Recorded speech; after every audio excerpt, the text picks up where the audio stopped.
Perang sudah menjadi bagian dari perjalanan manusia. Sebagai bagian dari sejarah, perang telah membentuk nasib bangsa. Perang yang terjadi tentunya menggunakan banyak senjata api. Hal ini dapat menyebabkan terjadinya banyak korban. Namun ternyata, menurut hukum humaniter, perang itu ada aturan-aturannya. Aturan ini dibuat untuk menjaga martabat manusia selama konflik bersenjata. Di tengah desingan peluru dan bom selama perang berlangsung, masih ada aturan yang berlaku. Hal ini untuk melindungi orang-orang yang tidak terlibat secara langsung dalam konflik.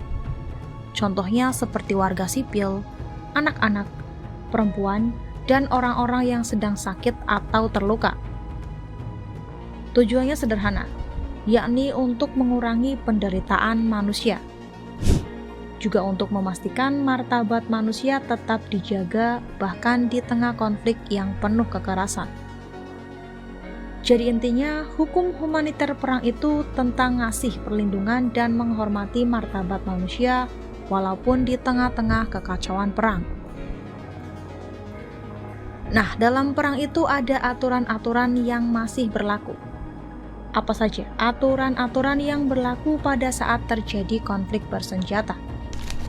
Pertama, yang paling penting adalah lindungi warga sipil.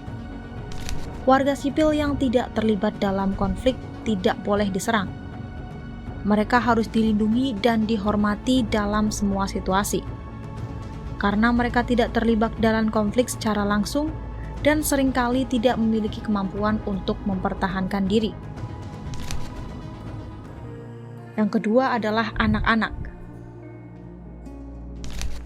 Anak-anak dianggap sebagai pihak yang rentan dan harus dilindungi sepenuhnya. Mereka tidak boleh dijadikan sasaran dalam konflik. Perlakuan pada mereka harus memperhatikan kepentingan terbaik. Menyerang anak-anak merupakan pelanggaran hukum humaniter, bukan hanya tindakan yang tidak bermoral. Akibat dari perang, psikologi anak-anak akan mengalami trauma, kecemasan, dan depresi.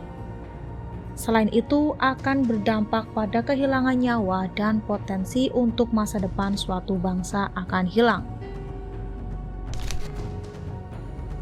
Yang ketiga yaitu fasilitas kesehatan. Rumah sakit, pusat kesehatan, ambulans, dan personil medis harus dihormati dan dilindungi.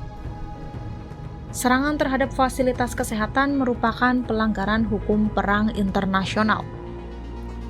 Fasilitas kesehatan tidak boleh diserang. Tujuannya agar fasilitas medis lainnya tetap aman dari serangan.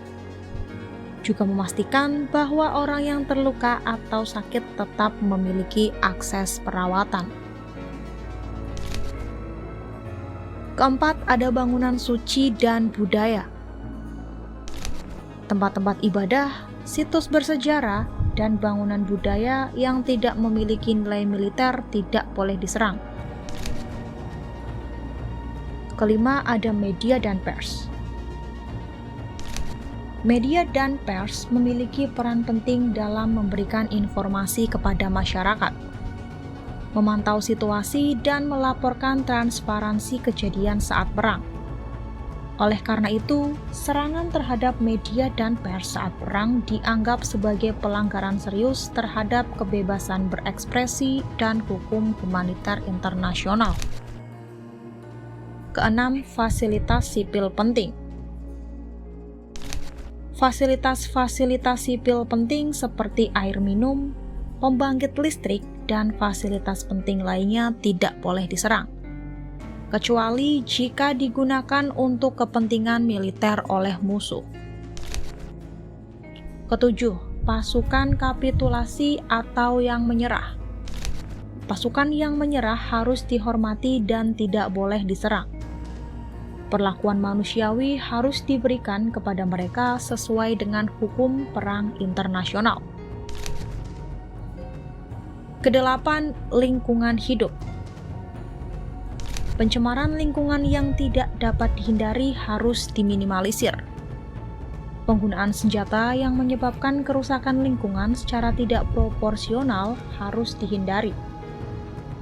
Jangan lupa juga dengan orang yang sedang terluka atau sedang sakit. Mereka harus dilindungi dan tidak boleh diserang. Kesembilan, ada tawanan perang.